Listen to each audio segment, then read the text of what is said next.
Sa mu ainumas pisike koputaja, pojake teeb karjääri. Sul on raha vaja, eks? Ei ole. Võta, mul tuli eile kleptomaania hoop peale. Aitäh, ei hooli. Mul on uudiseid. Draakoni vana uuris välja, et Lancelot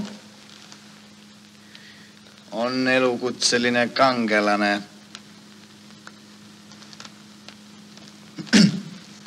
Mina põlgan seda sorti rahvast, aga Draakoni vana kui elukutseline kurjategija.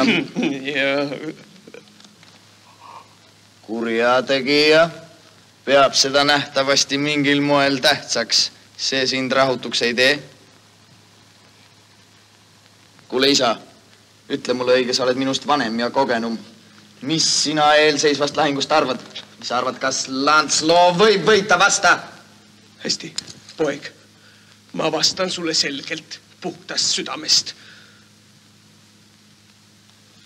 Ma ei tea, kas ma olen meie draakonisse kiindunud või, aga me oleks temaga nagu hinge sugulasteks saanud.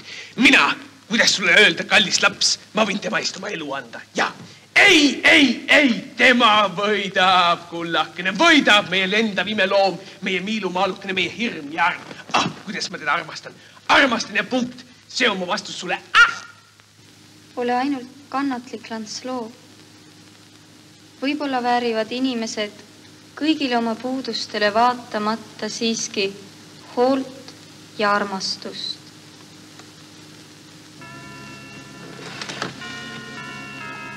Mu sõbrad, ma armastan teid kõiki.